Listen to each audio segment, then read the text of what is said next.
Hey people, how are you? I'm doing great, thanks for asking. See, when I'm looking at you, I'm actually looking at myself because of the whole camera thing. Anyway, today what got my attention was dating. Some of you out there, you're thinking, hey, I don't want to be alone my whole life. I don't want to be one of those people that eats at McDonald's by myself. Have you ever gone to a movie by yourself? Oh my gosh, I felt such a loser last time I did that. Some of you guys, I just offended you because you just went and saw a movie by yourself. Now, some dating questions you have to ask yourself is one, how does my girlfriend, potentially, if you're a guy, and you want to date a girl, which I suggest, remember Adam and Eve, not Adam and Steve. It's not right, okay? Don't do that. The first thing you need to ask yourself is how does my potential girlfriend slash boyfriend feel about dishes? That's the first thing. If I'm in Dallas, I'd watch out right now. Fort Worth, whatever, Idleland, USA, Cowboys. Oh my God, what fan? You're horrible, okay? That's what you are. That's what I think about you. Now, this is on the news, okay? I'll link it. There's a link on the bottom of my thing. Okay, changesteak.com, go there. Now this guy's he's doing the dishes, right? He's doing his chores. His girlfriend's watching him. Well, apparently he's not doing them good enough or well enough. She broke a picture frame across his face, bit his ear, and then took a 2-foot sword and swung it at him, missing. What a freak. They're dishes. I remember my first girlfriend. Her name was Steve. It's horrible. I'm just kidding. Her name was Sarah.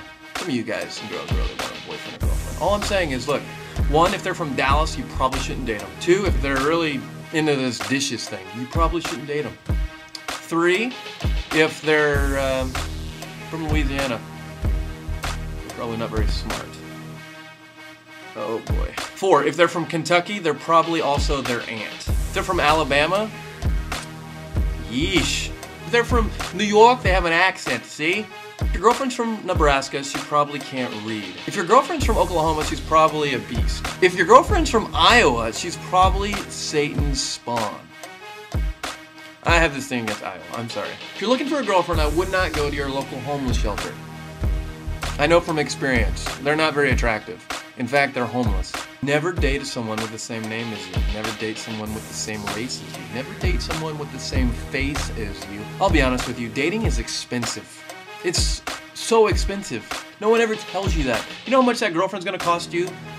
Millions of dollars at least. What you should do is go volunteer at the local old person home, all right? And when you're there, you get to know the people, all right? If you're a guy, you get to know one of the old ladies, right? Find a rich one. Okay? Now, they're all probably in their 80s, 90s year old, right? So you help them out, and you end up marrying them. Okay? Now, the way I look at it is this. You basically have 3 years commitment to these persons before they're no longer with us, and then you get like $1 million. No money worries, no nothing. 3 years. That's all it cost you was 3 years. Just look at it as a college investment. You know what? Old people are awesome. In fact, call me right now, and I will tell you the name of 3 old people in your city. On my blog, there's a link to my hot wife's page. She's like a firefly in the middle of the night.